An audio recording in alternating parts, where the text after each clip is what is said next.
Hello students, आज हमारा ये इरोडोप सीरीज का 73rd लेक्चर है और अल्टरनेटिंग करंट का सेकंड और लास्ट लेक्चर। इसमें हम लोग इरोडोप की ओरिजिनल प्रॉब्लम नंबर्स 4.135 टू 4.139 और 4.142 टू 4.144 इन प्रॉब्लम्स को डिस्कस करेंगे। सबसे पहले हम चलते हैं 4.135 में। ये तुम्हें करंट वर्सेस टाइम एक ग्राफ दिया हुआ है और इसमें तुम्हें mean value I not they रखी है और तुम्हें इफेक्टिव वैल्यू निकालनी है। और इफेक्टिव वैल्यू का मतलब होता है आरएमएस वैल्यू।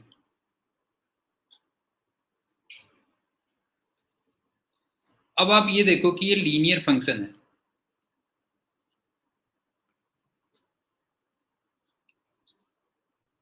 तो लीनियर फंक्शन में जो मीन वैल्यू होती है जिसको हम ऐसे दिखाते हैं आई से, और जो आई नॉट दे रखी है ये तुम जानते होगे final value plus initial value upon 2 के इक्वल होती है। अब सपोज करो ये वाली वैल्यू, मान लो इसको मैं आई एम कह देता हूँ मैक्सिमम। तो अगर मैं इसके बीच में देखूं, देखो ये और ये, इसके बीच में देखूं तो फाइनल वैल्यू तो हो गई आई एम और इनिशियल वैल्यू थी 0 अपॉन 2। तो इसका मतलब जो मैक्सिमम वैल्यू आ गई वो 2 आई नॉट आ गई।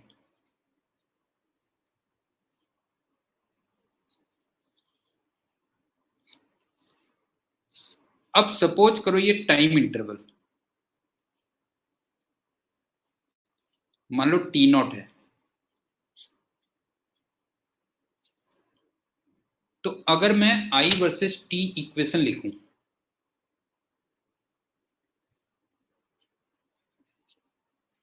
आई वर्सेस टी इक्वेशन लिखूं तो तुम्हें लग रहा होगा i equal to m into t होगा। Y equal to m x कर रहा हूँ, ध्यान रखना। अब m कितना हुआ देखो, i इक्वल टू हो गया m का मतलब टेन थीटा, तो टेन थीटा का मतलब ये क्वांटिटी अपॉन ये क्वांटिटी। इसका मतलब वो आ जाएगा i maximum upon T not into t, और i मैक्सिमम हो गया 2 i not upon T not into t. तो ये आई टी इक्वेशन बन गई। अब मुझे करंट की इफेक्टिव वैल्यू या आरएमएस वैल्यू निकालनी थी। तो तुम जानते होगे जो आई आरएमएस होती है रूट मीन स्क्वायर। इसका मतलब करंट को पहले स्क्वायर करो, उसकी मीन वैल्यू निकालो और फिर उसका रूट कर दो। तो ये वैल्यू कितनी होती है, under root of I square की मीन वैल्यू, और कहां से कहां तक, 0 से लेके टी नॉट तक, equal to under root of. अब आई स्क्वायर कितना हो गया, अगर तुम देखोगे तो आई स्क्वायर कितना हो गया, 4 आई नॉट का स्क्वायर अपॉन टी नॉट का स्क्वायर, ये तो बाहर आ गया, और effective value of t square from 0 to t not. अब इसमें भी तुम देखोगे तो 2 i not upon T not, ये बाहर आ गया, और mean value of t square कितनी होगी, mean value of t square होगी integration t square dt from 0 to t not upon T not. मेरे ख्याल से मीन वैल्यू निकालना जानते होगे, किस टाइप से हो जाएगा। तो फाइनली अगर तुम देखोगे तो फाइनली कितना हुआ, देखो फाइनली ये आया 2i0 upon T naught under root of T cube by 3। इसका मतलब टी नॉट का क्यूब बाई 3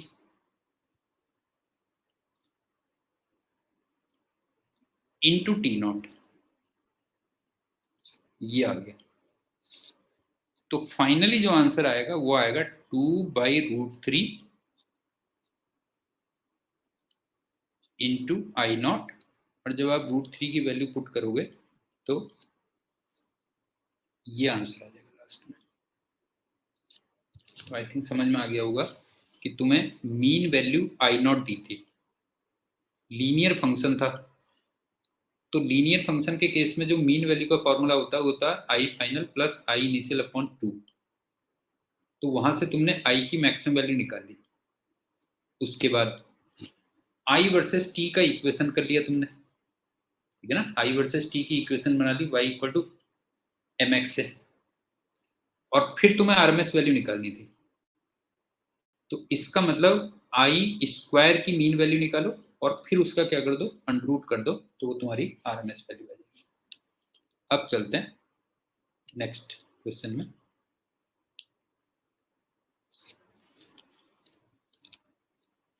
देखो इसमें तुम्हें एक सोलेनॉइड दिया हुआ है,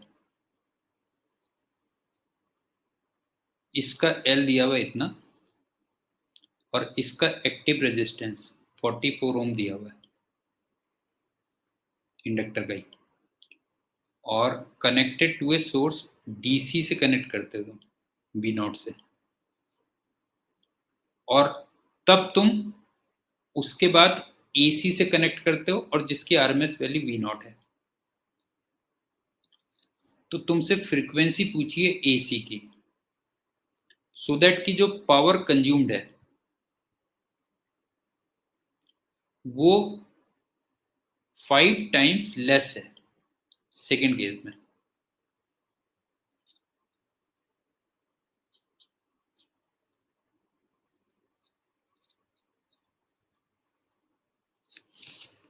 एक बार देखो, दोबारा से रिपीट कर रहा हूं क्या है। एक सोलेनॉइड है, उसमें L भी है और R भी है। सबसे पहले तुम उसको DC से कनेक्ट करते हो और पोटेंशियल डिफरेंस दिया हुआ है V0। उसके बाद फिर तुम AC से कनेक्ट करते हो, और उस केस में जो पावर कंजम्पशन है वो 1/5 है, पहले केस का 1/5 है। तो AC की तुम्हें फ्रीक्वेंसी पूछा हुआ है कि फ्रीक्वेंसी कितनी होगी, ये दिया हुआ है। तो सुनो, अब जो पावर DC होगी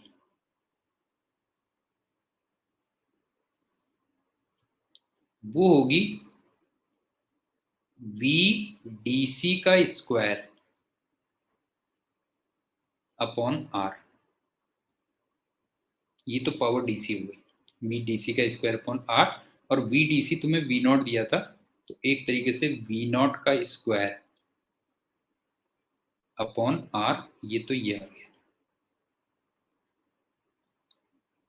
अब सुनो, पावर AC में क्या होती है, वो होती है IRMS स्क्वायर इंटू R होती है, लेकिन IRMS होती है VRMS का square upon Z square into R हो गया। और बाय द वे VRMS भी V0 ही दिया हुआ, क्यों VRMS भी V0 ही दिया हुआ है, तो इसका मतलब ये हो गया V0 का square upon Z square into are.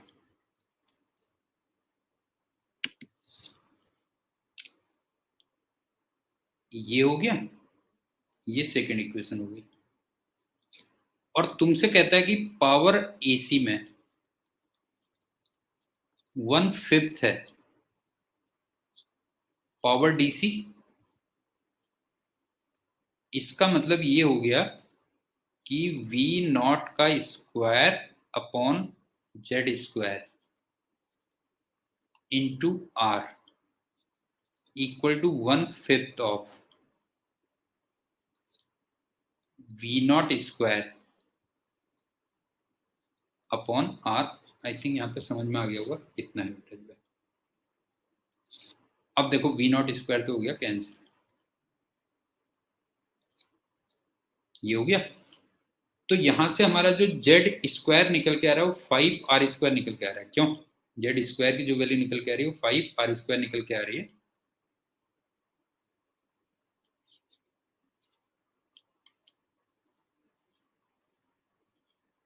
और जेड स्क्वायर तुम्हें याद होगा, ये होता है r² प्लस एक्सएल का स्क्वायर। ये 5r² हो गया, या कह लो जो एक्सएल आ गया, अगर थोड़ा सा सिंप्लीफाई करके देखोगे तो 2r के इक्वल होगा। क्यों? एक्सएल यहाँ पे कितना आ गया, 12 के इक्वल आ गया, 2r के इक्वल आ गया। अब एक्सएल तुम जानते हो ओमेगा इंटू एल होता है। क्यों? Omega into L equal to 2r, और ओमेगा का मतलब 2πf into L equal to 2r, ये आ गया। अब आप देखो r और l दोनों दे रखे हैं। r कितना दिया हुआ 44 और l दिया हुआ 7 मिली हेनरी। तो r को रख लेना 44 और ये 7 मिली हेनरी था, तो इसका मतलब 0.007 इतना रखोगे। क्यों? तो यहां से तुम्हारा निकल जाएगा f निकल जाएगा।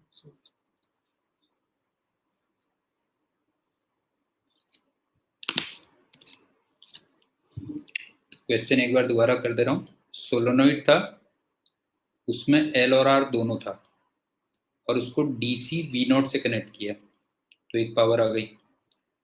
उसके बाद तुमने एसी से कनेक्ट किया, और यहाँ पे जो आरएमएस वैल्यू है वो भी वी नॉट के इक्वल है। इफेक्टिव वैल्यू आरएमएस वैल्यू वो भी वी नॉट के इक्वल है। और एसी में जो पावर कंजम्पशन हुआ वो 1/5 हुआ। तो तुम्हें एसी की फ्रीक्वेंसी फाइंड करनी थी, तो ऐसे कर। अब चलते हैं अगले क्वेश्चन में।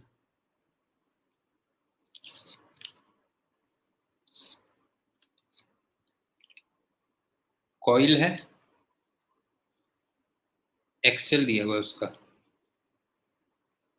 और इम्पीडेंस दिया हुआ है जेड, और V की आरएमएस वैल्यू दे रखी है 100 वोल्ट। अब तुम्हें फेज डिफरेंस निकालना है बिटवीन करंट एंड वोल्टेज, ठीक है। और पावर जनरेशन भी निकालना है, कॉइल में कितना होगा। तो सुनो, सबसे पहली बात, Z equal to under root of r² plus XL² होता है। क्यों? ये हो गया। अब Z तुम्हें दिया था 50 और XL का स्क्वायर हो गया 30 का स्क्वायर। तो यहां से तुम्हें R निकल गया होगा, R की वैल्यू 40 ओम आ जाएगी। क्यों? ये आ गया। उसके बाद cos फाई की जो वैल्यू आती है वो R/Z होती है। R हमारा था 40, Z था 50, तो ये 4/5 आ गया। तो यहाँ से तुम्हें दिख रहा होगा फाई की वैल्यू 37 डिग्री आ रही होगी। तो पहला तो ये हो गया सीधे सीधे, ये तो फर्स्ट का आंसर हो गया। अब सेकंड के आंसर में आ जाते हैं।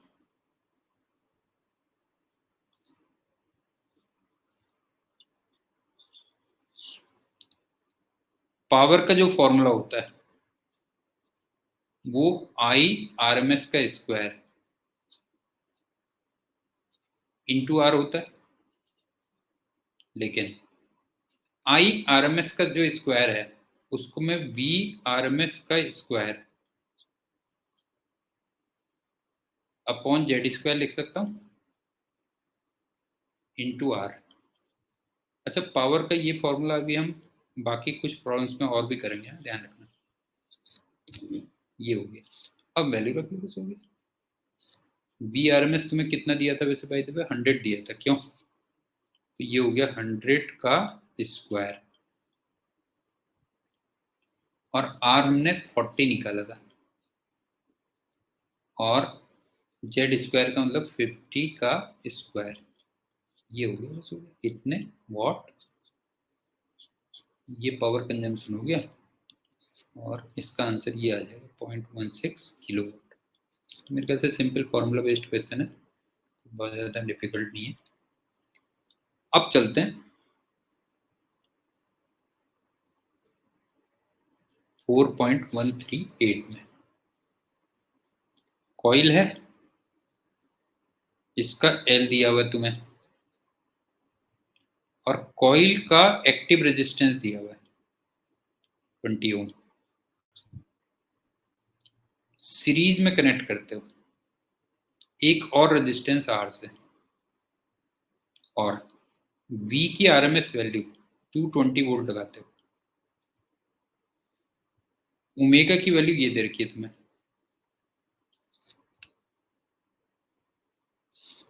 तो तुमसे कहता है at what value of R maximum heat power is generated in the circuit, और वो किसके इक्वल है ये कह रहा है। एक बार क्वेश्चन दोबारा से देख लो।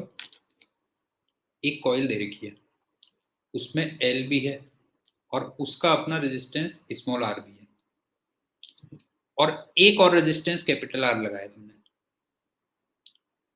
V की आरएमएस वैल्यू भी दे रखी है 220 वोल्ट, ओमेगा भी दिया हुआ है। तो कैपिटल आर की वैल्यू तुमसे पूछ रहा है कि कितनी हो कि सर्किट में जो पावर जनरेशन हो मैक्सिमम हो। तो मैं पावर के लिए ये वाला फॉर्मूला यूज कर रहा हूं, देखो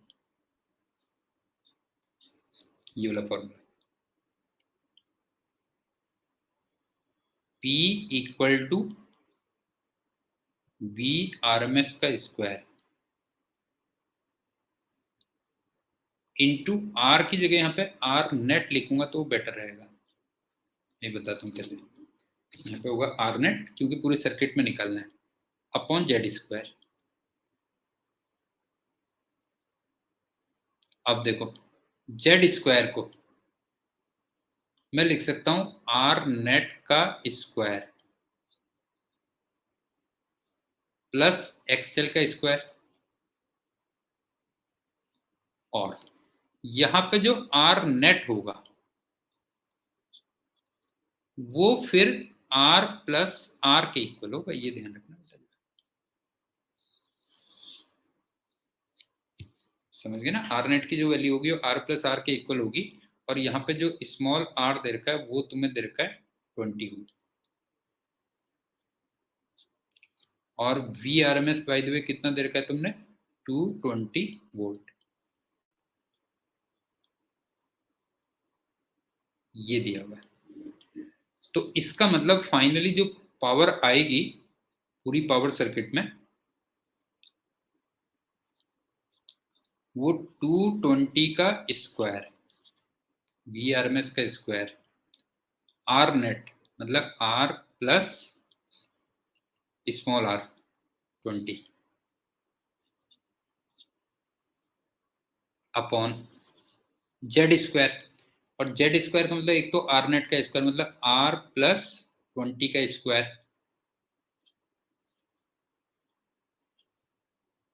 प्लस एक्सएल का स्क्वायर।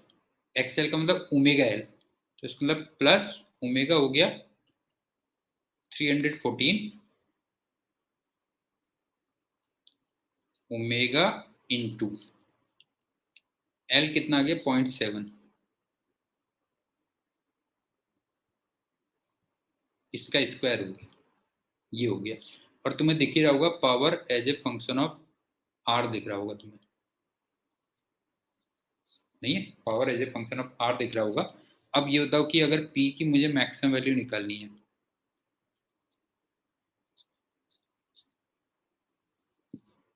तो फिर तुम D P upon D R को 0 पुट कर देना, बस हो गया।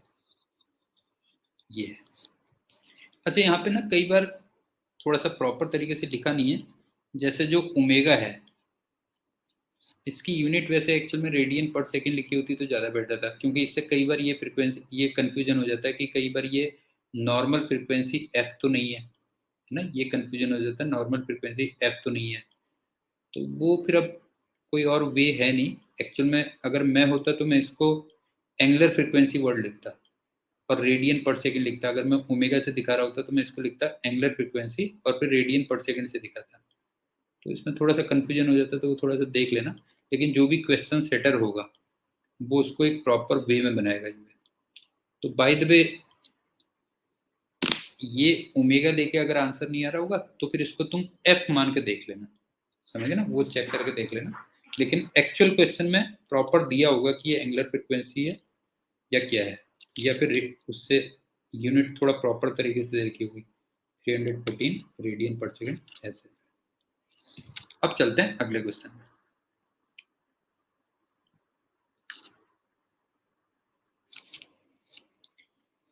एक तो कैपेसिटर है और एक कॉइल है और सीरीज में है, और तुम कैपेसिटर को वेरी करवा रहे हो।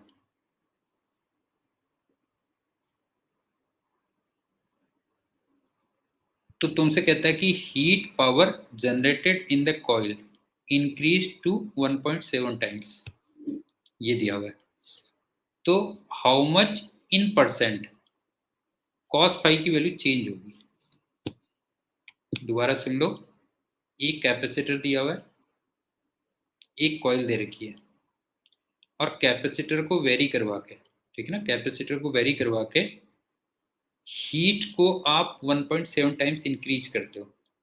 तो तुमसे कहता है कि पावर फैक्टर कॉस फाई कितने परसेंट चेंज होगा। तो मैं पावर का फिर से एक बार फॉर्मूला लिख रहा हूं, वही वाला formula, V R M S का स्क्वायर अपॉन जेड स्क्वायर। तो जेड इंटू जेड लिख दे रहा हूं, इंटू आर होता था, ये हो गया। लेकिन यहाँ पे जो आर बाई जेड है,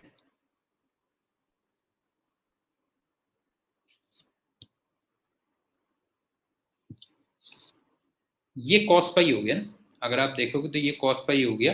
तो ये आ गया वी आर एम एस का स्क्वायर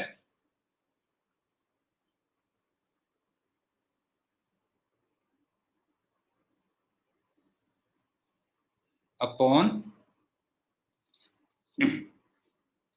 जेड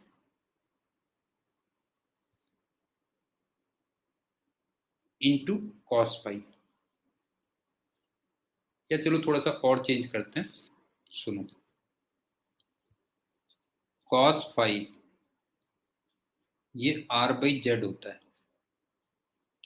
तो फिर मैं जेड को भी, ठीक है, जेड को भी मैं लिख दे रहा हूँ are upon cos phi,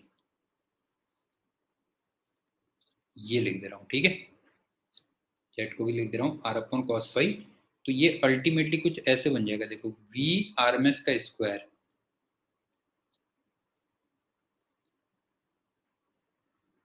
upon R into cos square phi. मेरे ख्याल से समझ में आ गया होगा ना। थोड़ा सा इस टाइप से मैंने चेंज कर दिया इसको, इस वाले एक्सप्रेशन को, वी आर एम एस का square upon R into cos square phi. तो यहाँ से जो कॉस फाई आ रहा है, देखो कॉस फाई कितना आ रहा है, ध्यान से देखना पड़ेगा।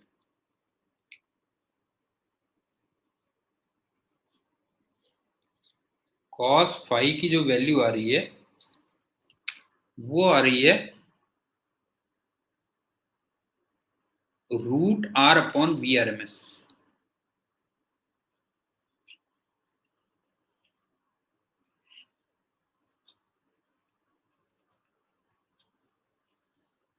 Into root P. ये आ गई। अब आप एक चीज देखो कि आपने ना कैपेसिटर को वेरी करवाया, तो न तो आर चेंज हुआ है और न ही V R M S change हुआ है, तो इसका मतलब ये एक तरीके से कांस्टेंट है एक क्वांटिटी।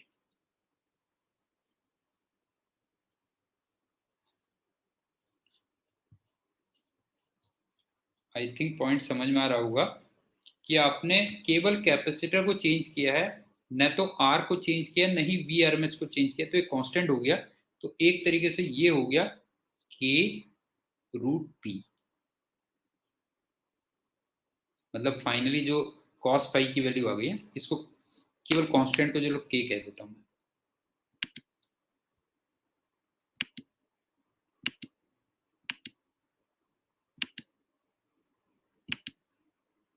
कांस्टेंट को मैंने के कह दिया, तो इसका मतलब कॉस पाई की वैल्यू जो आ गई वो आ गई के रूट पी।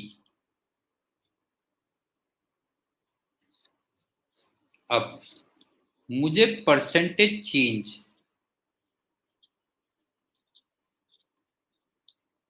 इन कॉस पाई निकलना था, ध्यान रखना, percentage change in cos pi निकलना था। तो इसका मतलब ये क्या होगा, देखो final value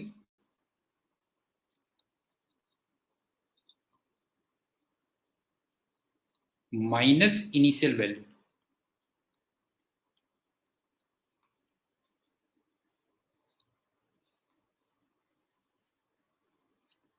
upon initial value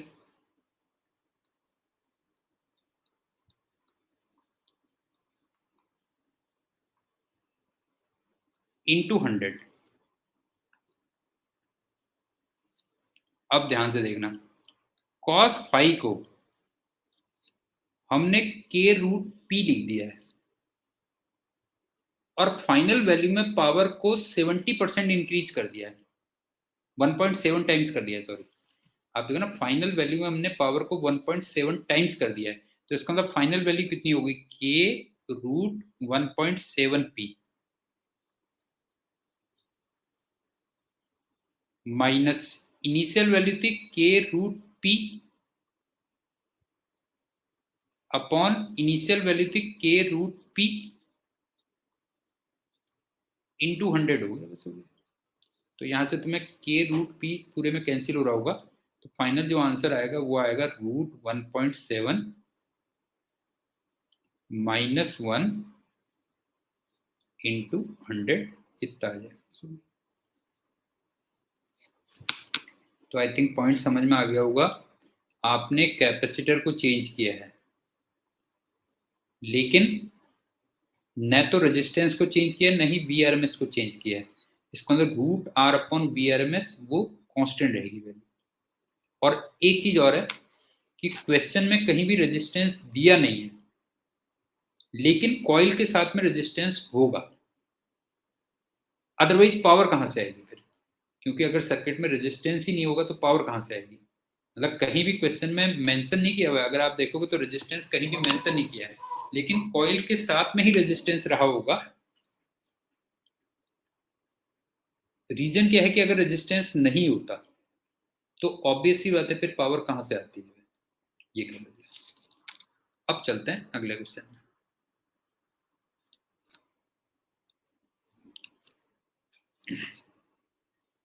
series circuit है, इंडक्टेंस फ्री एक तो रेजिस्टेंस है,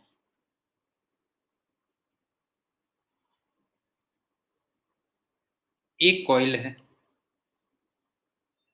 और उसमें एक्टिव रेजिस्टेंस भी दिया हुआ है, कॉइल में भी एक्टिव रेजिस्टेंस दिया हुआ है, और अप्लाइड पोटेंशियल डिफरेंस की आरएमएस या इफेक्टिव वैल्यू 220 दे रखी है।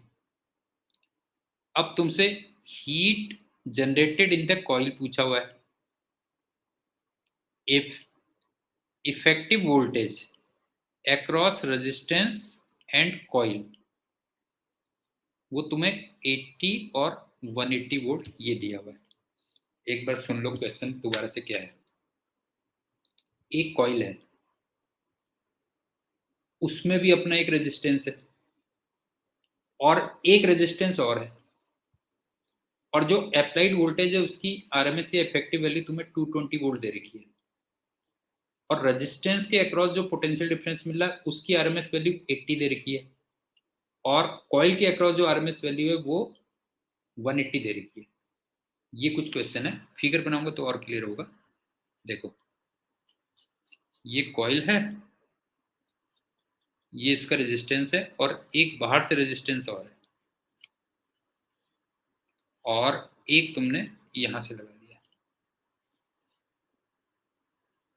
तो इसको मैं एक ही यूनिट मान के चलता हूँ, ध्यान से देखो।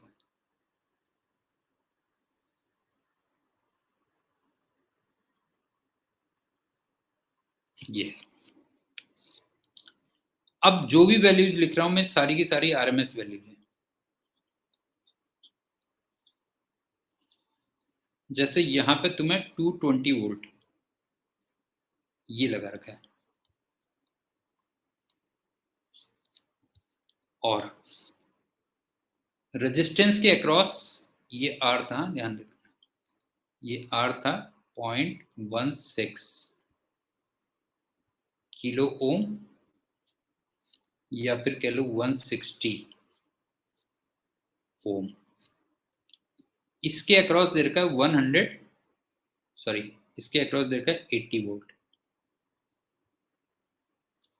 और ये एल मान लो, ये आर मान लो, इन दोनों के अक्रॉस दे रखा है 180 वोल्ट। तो मेरे ख्याल से समझ में आ गया होगा क्या क्या तुम्हें अलग अलग दे रखा है। ये है, अब सुनो,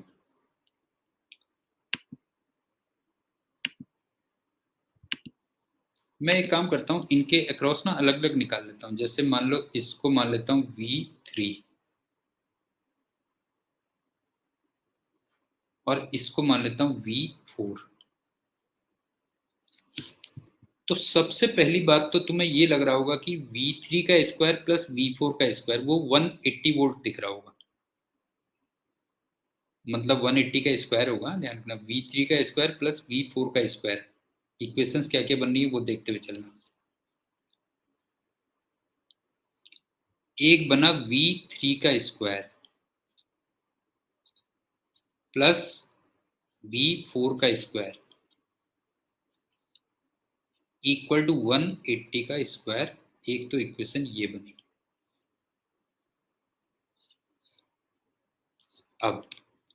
अब मैं ओवरऑल में वो कर रहा हूँ, ओवरऑल में देख रहा हूँ।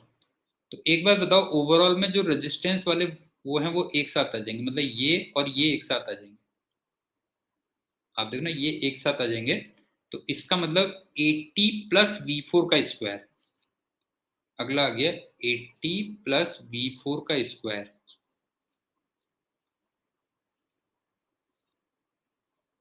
प्लस V3 का स्क्वायर।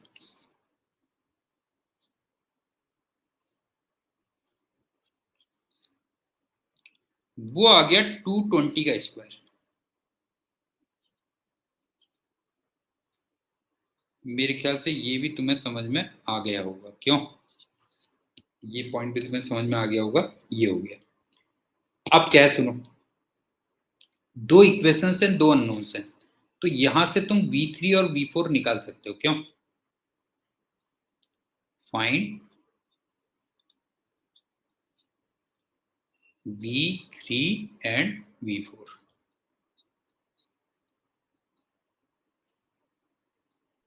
एक तो ये आ गया, ठीक है, स्टेप 1 तो ये हो गया। क्या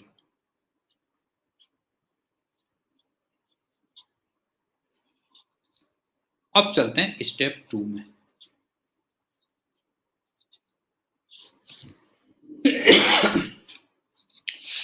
मान लो करंट की आरएमएस वैल्यू IRMS है,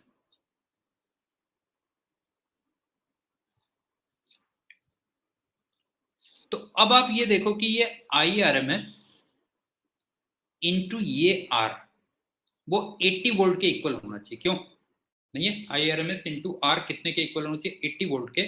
तो वहां से आई आर एम एस भी पता चल जाएगा।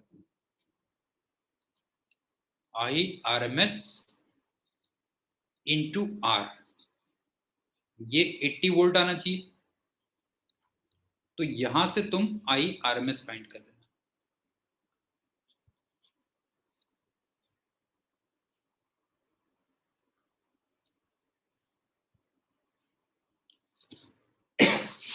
तो मेरे ख्याल से ये भी क्लियर हो गया होगा। ठीक है, अब सुनो। अब ये बताओ कि तुम्हें निकालना क्या था? हाँ, तुम्हें heat power generated in the coil निकाला था। ठीक है, power generated in the coil. अब ये बताओ कि I R M S into जो स्मॉल आर है,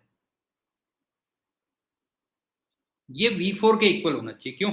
I R M S into small R, वो V4 के इक्वल होना चाहिए। तो स्टेप 3 क्या हो गया? स्टेप 3 हो गया I R M S into small R, वो V4 आ गया। V4 हम ऑलरेडी निकाल चुके हैं, तो यहां से स्मॉल आर भी निकल जाएगा। और लास्ट में तुम्हारा जो आंसर आएगा, पावर अक्रॉस कॉइल जो आएगा, वो फिर हो जाएगा आई आर एम एस का स्क्वायर इंटू स्मॉल आर। ये आंसर आ जाएगा।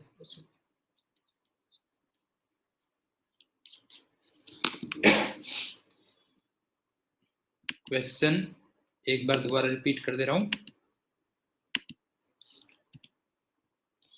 कॉइल का अपना रेजिस्टेंस भी है और बाहर से भी एक रेजिस्टेंस आपने कनेक्ट किया हुआ है।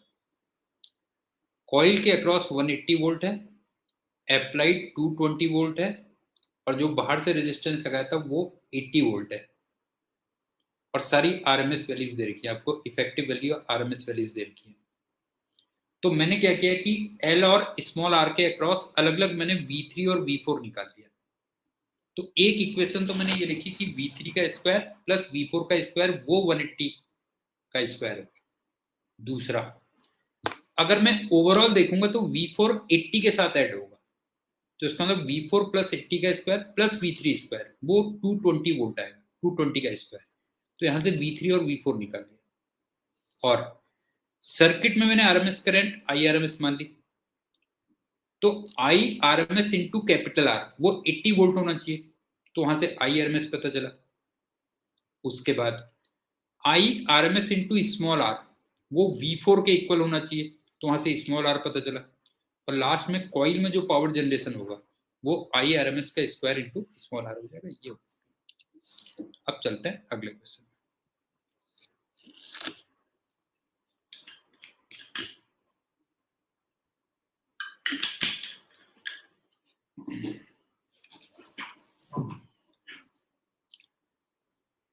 एक तो कॉइल है और एक इंडक्टेंस फ्री रेजिस्टेंस 25 ओम दे रखा है, और ये पैरेलल में कनेक्ट करते हैं। आपको heat power generated in the coil निकालना है। 0.9 एम्पियर की करंट मेन से निकल रही है, और कॉइल में 0.5 एम्पियर की करंट है, और जो रेजिस्टेंस था उसमें 0.6 एम्पियर की करंट है। ये है। तो इसमें सबसे पहले तो तुम्हें देखना पड़ेगा कि कॉइल में तुम्हें पावर पूछी है, तो इतना पक्का है कि इसका मतलब कॉइल में रेजिस्टेंस भी होगा, नहीं तो फिर पावर कहां से आती? पॉइंट समझ में आ रहा है ना कि कॉइल में आपसे पावर पूछी हुई है, तो डेफिनेट है कि कॉइल में फिर रेजिस्टेंस भी रहा होगा। तो तुम ऐसे समझ लो कि जैसे ये कॉइल है, ये रेजिस्टेंस है, और एक रेजिस्टेंस और है, और इसको तुमने एसी से कनेक्ट किया है। ये सर्किट ऐसा है एक्चुअली। ये एल आ गया, ये आर हो गया, ये कैपिटल आर हो गया, और कैपिटल आर तुम्हें 25 ओम दे रखा है। और ये V मान लो। अब यहाँ पे जो करंट है I वो 0.9 एम्पियर दे रखी है, ये हो गई। और कॉइल में जो करंट है I1 ये 0.5 एम्पियर दे रखी है। और रेजिस्टेंस में जो करंट है I2 ये 0.6 एम्पियर दे रखी है।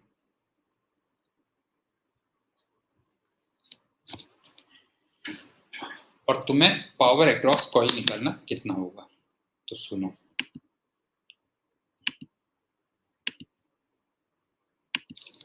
सबसे पहली बात, ये और ये सेम फेज में होंगे,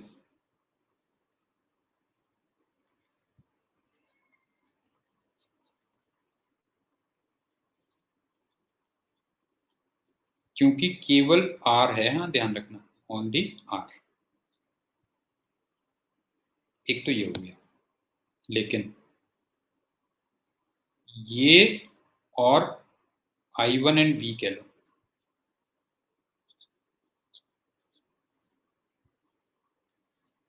इनमें एक फेज डिफरेंस होगा 5, ठीक है ना। I1 और V में एक फेज डिफरेंस होगा 5 और उसमें V लीड कर रहा होगा।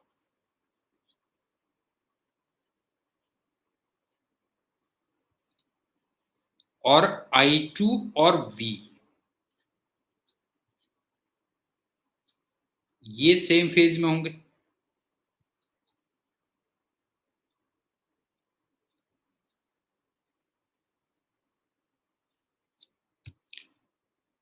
इसका मतलब I1 और I2 में भी वही फेज डिफरेंस 5 होगा, ये मेरा कहने का मतलब था। देयरफॉर I1 और I2, I1 एंड I2 इसमें भी सेम फेज डिफरेंस होगा 5।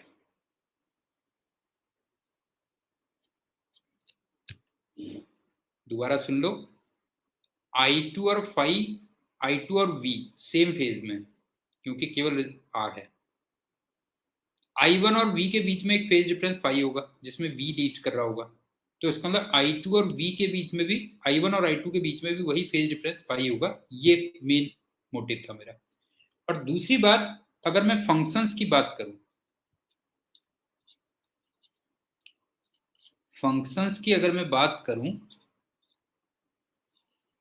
तो फिर जो I फंक्शन होगा वो I1 प्लस I2 होगा। अब ध्यान से देखना, ये है I1 दे रखा है 0.5, I2 दे रखा है 0.6, आरएमएस वैल्यूज है, ये आरएमएस वैल्यू है। और I दिया हुआ है 0.9, और इन दोनों में फेज डिफरेंस 5 है। इसमें ये बहुत इंपॉर्टेंट होता है कि फंक्शन क्या है, आरएमएस वैल्यू क्या है, पीक वैल्यू क्या है। तो एक बार दोबारा सुन लो, फंक्शन वाइज अगर मैं कहूँ तो I equal to I1 plus I2, ये हो गया फंक्शन वाइज। दूसरी बात, I1 और I2 फंक्शन में 5 का एंगल है, और I1 और I2 इनकी जो आरएमएस वैल्यूज है, ठीक है ना, इनकी जो आरएमएस वैल्यूज हैं वो 0.9, 0.5, 0.6 है। इसका मतलब इक्वेशन कुछ ऐसे लिख सकते हो, 0.9 का स्क्वायर इक्वल टू 0.5 का स्क्वायर प्लस 0.6 का square plus 2.5, 0.6 cos 5। I think समझ में आ रहा होगा, क्यों समझ में आ रहा होगा, तो यहां से ना cos 5 पता चल जाएगा। बेसिकली तुम्हें cos 5 पता चल गया है, फाइंड cos 5।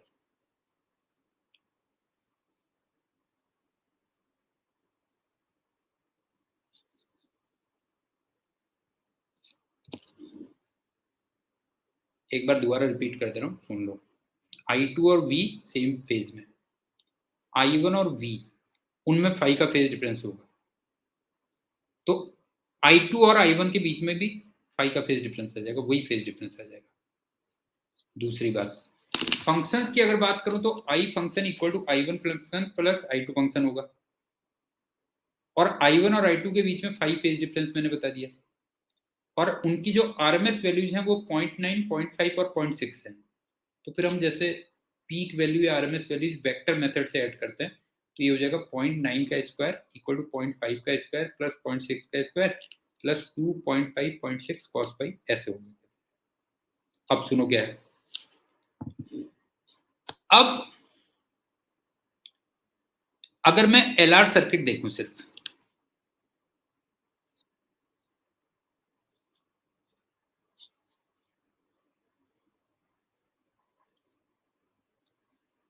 इसमें कॉस पाई मुझे पता है ये, ठीक है ना, कॉस पाई ऑलरेडी मेरे को पता है, तो cos phi equal to R by Z रहा होगा। समझ में आ रहा है? बताओ जो कॉस फाई इक्वल टू क्या रहा होगा, आर बाई जेड रहा होगा, और ये जो जेड रहा होगा ये अल्टीमेटली अगर तुम देखोगे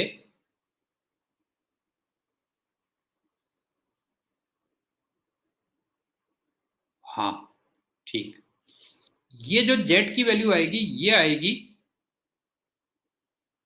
वी आर एम एस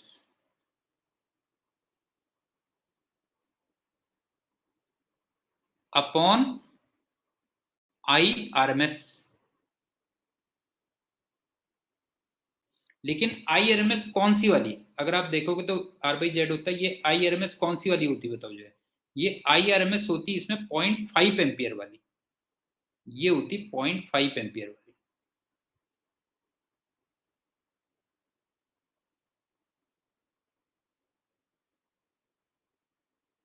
ये हो गई। अब तुम कहोगे वी आर एम एस कहां से निकलेगा, वी आर एम एस वो दूसरे वाले सर्किट से निकल जाएगा, अगर आप देखोगे तो वो दूसरे वाले सर्किट से निकल जाएगा। वो क्या होगा बताओ जो है, वो आई टू इंटू आर के इक्वल भी होगा, अगर आप देखोगे तो आई टू इंटू आर के इक्वल भी होगा, तो 0.6 इंटू 25 भी होगा, 0.6 इंटू 25 ये भी होगा, क्योंकि वी आर एम एस तो दोनों को इक्वल मिला है ना, अगर आप देखोगे तो वी आर एम एस दोनों को इक्वल मिला है, और तुम कॉस पाई ऑलरेडी निकाल चुके हो, तो यहां से तुम्हारा ना आर निकल जाएगा बेटा, फाइंड आर। और लास्ट में तुम्हें पावर अक्रॉस कॉइल जब निकालनी होगी, पावर अक्रॉस कॉइल अगर आपको निकालनी है तो फिर हो जाएगा 0.5 का स्क्वायर, 0.5 का स्क्वायर इंटू स्मॉल आर, ये पावर इन कॉइल आ जाएगी। तो दोबारा देख लो, तुम्हें V की जो आरएमएस वैल्यू होगी जो दोनों सर्किट में एक जैसी लगेगी, वो तो तुम्हें पता चल जाएगी I2 इंटू आर से, कैपिटल आर से। दूसरी बात, अगर मैं एल आर सर्किट देखूं, मतलब कॉइल वाले देखूं, तो कॉस पाई इक्वल टू क्या होता है, आर बाई जेड होता, और जो जेड की वैल्यू रही होती है वो रही होती V R M S upon I R M S, और वी आर एम एस हम पहले निकाल चुके हैं दूसरे सर्किट से, और आई आर एम एस तुम्हें 0.5 एम्पियर दे रखी है, तो यहाँ से स्मॉल आर पता चल जाएगा, और लास्ट में जो पावर अक्रॉस कॉइल होगा वो हो जाएगा 0.5 का स्क्वायर इंटू स्मॉल आर। अब चलते हैं सेकेंड लास्ट क्वेश्चन।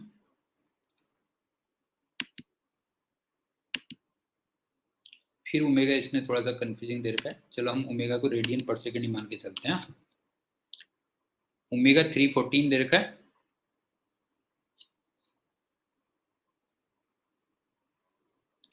तुम्हें सी और आर पैरेलल में दे रखे हैं,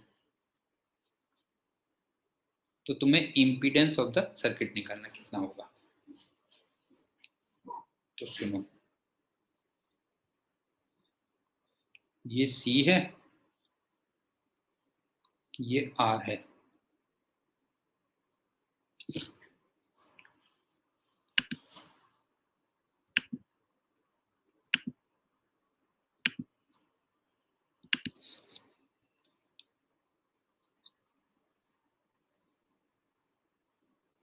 और यहाँ पे तुमने ये निकाल लिया और इसका तुम्हें ओमेगा दे रखा है 314। सी भी दिया हुआ है, आर भी दिया हुआ है, तो तुम्हें पूरे सर्किट का इंपीडेंस निकालना है। Impedance of whole circuit.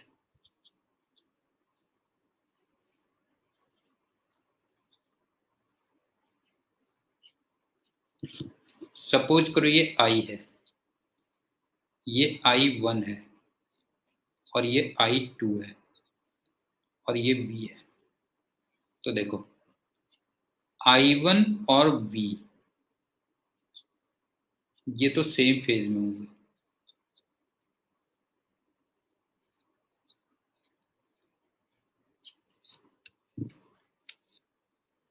I2 और V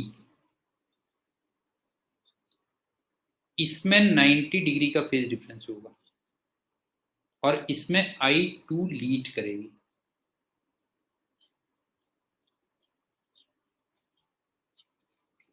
तो यहां से तुम्हें लग रहा होगा इसका मतलब I1 और I2 में भी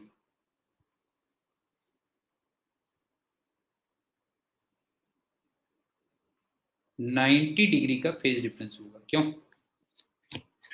नहीं है? I1 और I2 में भी 90 डिग्री का क्या होगा? फेज डिफरेंस होगा। अब अगर मैं फंक्शंस की बात करूं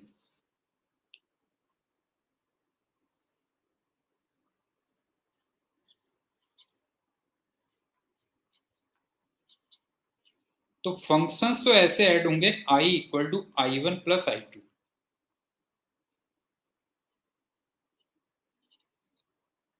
लेकिन इन दोनों फंक्शंस में 90 डिग्री का फेज डिफरेंस है। और अगर मैं आरएमएस वैल्यूज की बात करूं तो बताओ ये होगा I R M S equal to under root of I1 की आरएमएस वैल्यू का स्क्वायर प्लस I2 की आरएमएस वैल्यू का स्क्वायर।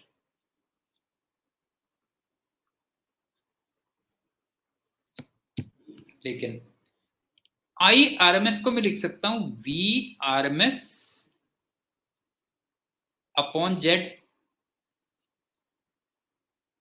इक्वल टू, अब ध्यान से देखना, I1 की आरएमएस वैल्यू क्या लिख सकता हूं? ये लिख सकता हूं V आरएमएस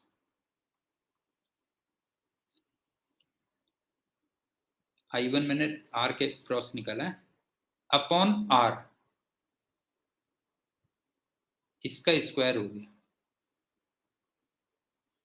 प्लस I2 क्या लिख सकता हूं? देखो V आरएमएस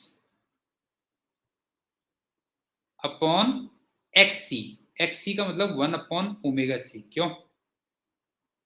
इसका स्क्वायर ये हो गया। मेरे ख्याल से समझ में आ गया होगा ये है। तो अब जरा देखो यहाँ से V R M S cancel हो गया, तो जेड ही तो तुम्हें निकालना था। अगर आप देखोगे तो जेड की वैल्यू तुम्हें फाइंड करनी थी, तो इक्वेशन ये बन गई जो 1 अपॉन जेड हो गया। 1 अपॉन जेड आ गया, वो आ गया under root of 1 upon R square plus I think omega square C square. क्यों? ये हो गया, तो यहां से जेड निकाल लो।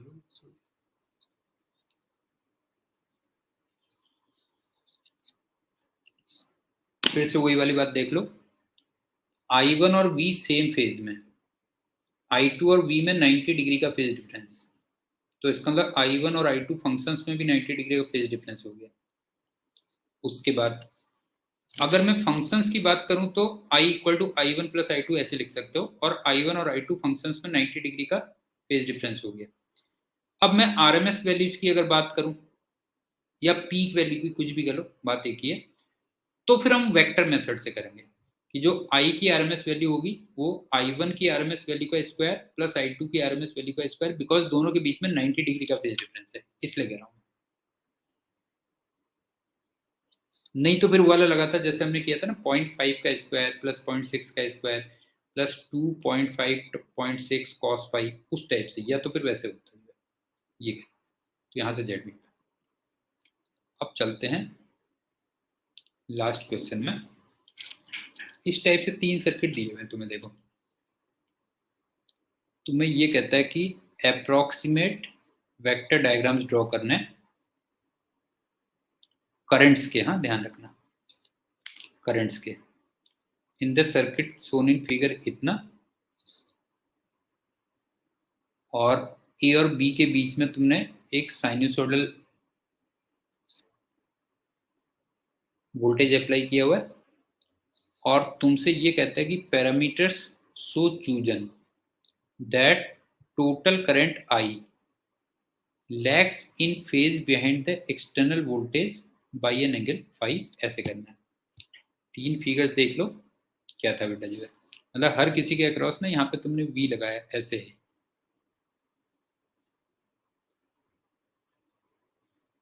जैसे पहले ए पार्ट करता हूँ मैं, मतलब तुमसे कह रहा है कि जो ऐसी चूज करनी है कि ये आई है, मान लो टोटल करंट आई है, ये वी है, तो आई लैग कर रही है, lags from V by five, मतलब ऐसा डायग्राम बनाया ना कि तुम्हें को ये लगे जो है। अब जैसे सबसे पहले मैं इसमें जाता हूँ, देखो ये करंट आई वन है, मान लो ये करंट आई टू है, तो पहली बात तो आई वन और वी ये सेम फेज में होंगे,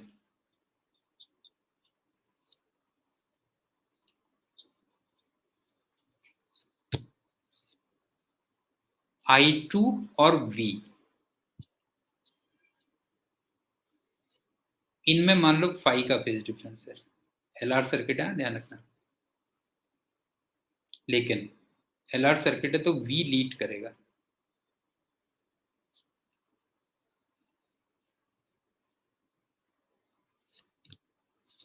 तो इसका मतलब I1 और I2 में भी,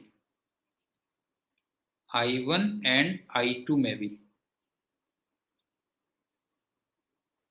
फाइव का ही फेज डिफरेंस होगा, ध्यान रखना I1 और I2 में भी फाइव का ही फेज डिफरेंस होगा। और अगर मैं फंक्शंस की बात करूं,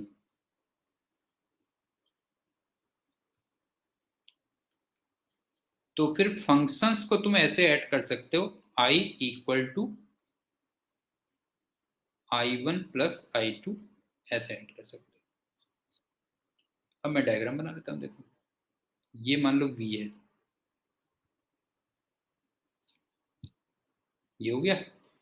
अब I1 तुम्हारा उसी फेज में था, मतलब I1 ये हो गया,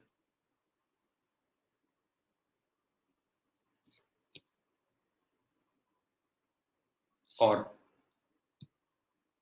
I2 और इसको 5 डैश कर दे रहा हूँ, ये थोड़ा सा कंफ्यूजन हो जाएगा, नहीं तो ये 5 डैश और ये 5 डैश ऐसे कर दे रहा हूँ। अब सुनो, I2 और V के बीच में 5 डैश का फेज डिफरेंस है, I2 और V के बीच में 5 डैश का फेज डिफरेंस है, और V लीड कर रहा है, तो इसका मतलब कुछ ऐसे होगा,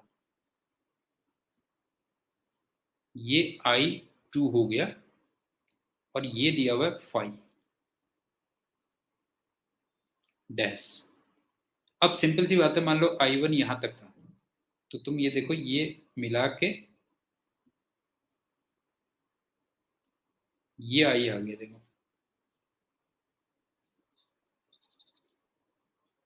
ये आई आ गया, और ये वाला देखो, ये वाला एंगल फाइव दिया हुआ है, क्वेश्चन में दिया हुआ है ना, देखो क्वेश्चन में दिया हुआ है कि जो मेन करंट आई है वो एक्सटर्नल वोल्टेज वी से फाइव लैग कर रही है, तो इस टाइप से बनेगा। तो मेरे ख्याल से पॉइंट क्लियर हो गया होगा, आई वन ये है और आई टू ये है, और आई वन और आई टू के बीच में 5 डेज का फेज एंगल है, फिर आई वन और आई टू से मिलके फिर आई बनेगा, ये हो गया। अब इस पे आ जाओ, देखो यहाँ भी मैंने ऐसे ही कनेक्ट किया है,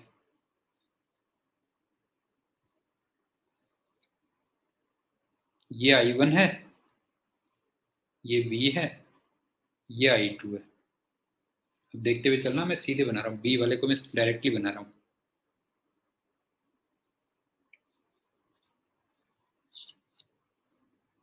ये मान लो V है,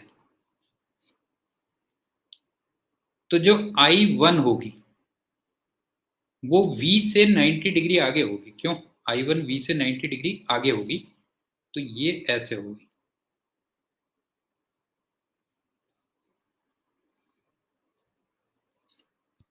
और I2 और V के बीच में मान लो 5 डैश का फेज डिफरेंस बन रहा है। I2 और V के बीच में मान लो 5 डैश का फेज डिफरेंस बन रहा है, लेकिन V लीड कर रहा होगा, तो इसका मतलब इस पे कुछ ऐसे बनेगा। ये I2 मान लो, और ये वाला एंगल 5 डैश है। अब तुम्हारा जो रिजल्टेंट आएगा वो ऐसे हो जाएगा, बस हो गया।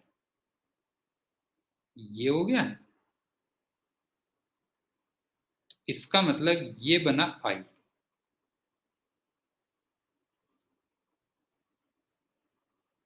और ये वाला एंगल फिर 5 दिया हुआ है, क्वेश्चन में कह रखा है कि इसको 5 से दिखाओ, तो ये हो गया, बस हो गया। तो आई थिंक समझ में आ गया होगा, दोबारा देख लो।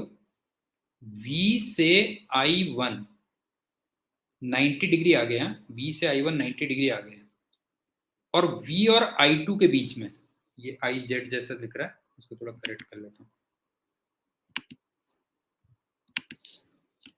ये I2 है। V और I2 के बीच में एक 5 डैश का फेज डिफरेंस है मान लो, लेकिन V लीड कर रहा होगा उसमें, V लीड कर रहा होगा, तो इस टाइप से बना दिया मैंने। और उसके बाद I1 और I2 मिलके फिर I देंगे, और क्वेश्चन में दिया हुआ कि I V से 5 एंगल पीछे होना चाहिए, ये हो गया। अब चलते हैं सी पार्ट में। अगेन फिर से वही किया मैंने, यहां पे V अप्लाई कर दिया। अब सुनो, ये I1 है और ये मान लो I2 है, इसको ध्यान से देखना। ये मान लो V है, तो पहली बात तो I1 V से 0 डिग्री का फेज डिफरेंस बना रही होगी, I1 तो ये होगी।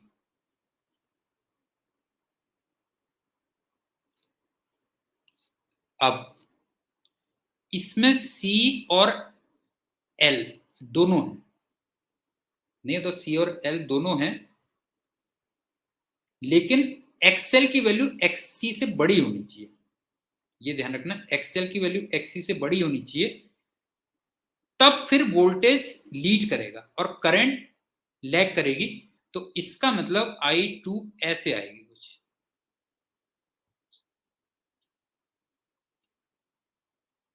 ये ध्यान रखना, ये 90 डिग्री पीछे होगी बेटा, जो है इससे 90 डिग्री इससे पीछे होगी, और 90 डिग्री पीछे तब होगी जब XL की वैल्यू क्या होनी चाहिए, XC से बड़ी होनी चाहिए। अब तुम कहोगे कि क्यों आपने XL को XC से बड़ा माना है? क्योंकि इन दोनों का जो रिजल्टेंट होगा, इन दोनों का जो रिजल्टेंट होगा वो फिर बनेगा I। और तुम्हें क्वेश्चन में दिया हुआ था कि I को V से तुम्हें लैग करवाना था 5 एंगल से, ये वाला एंगल 5 दिया हुआ है, इसलिए मैंने XL को XC से बड़ा माना हुआ है। अगर मान लो XC XL से बड़ा होता, XC मान लो XL से बड़ा होता, तो फिगर फिर कुछ ऐसे हो जाती है ना कि इधर को V है तो इधर को I1 होता, और फिर तुम इधर को I2 लेते,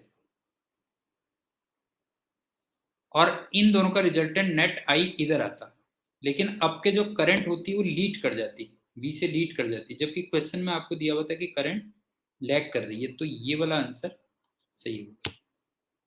तो ये हमारा AC कंप्लीट हुआ, और नेक्स्ट वीडियो में हम लोग रे ऑप्टिक्स से स्टार्ट करेंगे। So thank you and good day.